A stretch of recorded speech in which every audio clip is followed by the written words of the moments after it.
Salut toi, tu cherches un animé avec du drame, de l'horreur et qui soit vraiment sympa? Eh bien sache que tu es au bon endroit. Et oui, tu peux déjà mettre le pouce bleu, je force moi pas du tout. Car aujourd'hui, on s'attaque à The Promised Neverland.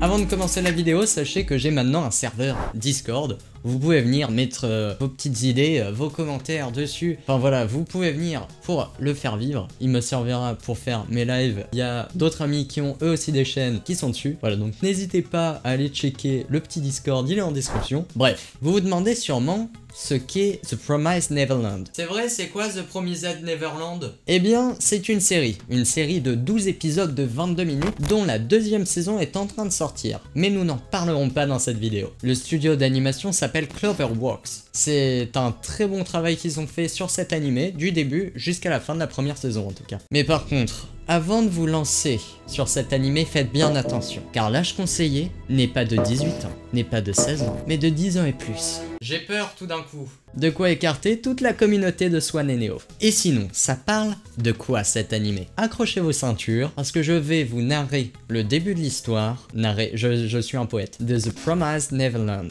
avec un très bon accent anglais. Attention, si vous voulez pas entendre mon introduction sur cet animé, qui parlera de plusieurs passages dans le premier épisode, je vous mets un timecode où vous pouvez directement aller, mais ce mini spoil est important pour vous lancer dans la série.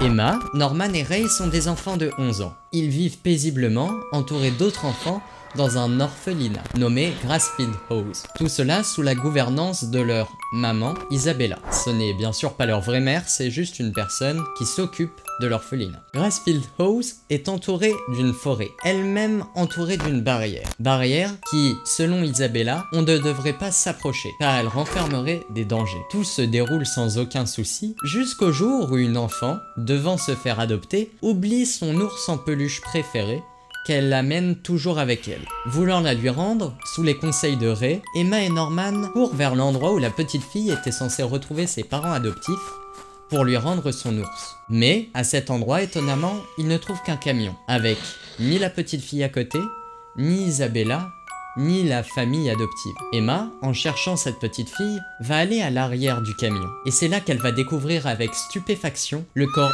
inanimé de cette petite fille, avec une fleur plantée au milieu de la poitrine. Ils verront aussi des sortes de démons ayant entendu du bruit venant du camion. Ils vont réussir à s'enfuir et à rentrer à l'orphelinat, et alors, des questions resteront dans leur tête. Pourquoi est-ce que la petite fille a été tuée? Quel est le véritable rôle d'Isabella, leur soi-disant maman? Qu'y a-t-il à l'extérieur de Grassfield?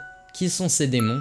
Et comment s'enfuir? Alors, c'est joyeux, non? Non, c'est pas joyeux. Qu'est-ce que j'en ai pensé? Eh bien, c'est une très bonne découverte pour ma part. Bien sûr, l'animé date de 2019, mais une très bonne découverte quand même. L'animation est très propre, il n'y a pas du tout de soucis là-dessus tout au long de l'animé. Le style graphique colle extrêmement bien avec l'histoire qui est racontée par cet animé. Les traits des personnages tout d'un coup peuvent devenir très fins et très menaçants, et je trouve que cela rend très bien et met un petit coup de pression en plus. Cet animé a surtout une ambiance qui est vraiment très cool. Tout au long de la saison 1, on se sent très peu en sécurité et on a peur de ce qui va se passer pour ses enfants. Et je trouvais ça vraiment très bien joué de leur part, ce qui m'a fait accrocher tout au long de la saison 1. L'histoire est donc vraiment très bien, pour toute la saison 1 en tout cas. Entre rebondissements et révélations, vous ne serez pas déçus. Je vous conseille donc fortement d'aller voir cet animé. Si cette vidéo vous a plu, n'hésitez pas à mettre un petit pouce bleu, de vous abonner, ça fait toujours plaisir, et si vous êtes vraiment les boss, vous pouvez partager la vidéo à vos proches, à vos mamies, pour qu'elles claquent leur abonnement, vous voyez. Je suis en train de tout préparer sur Twitch pour me lancer véritablement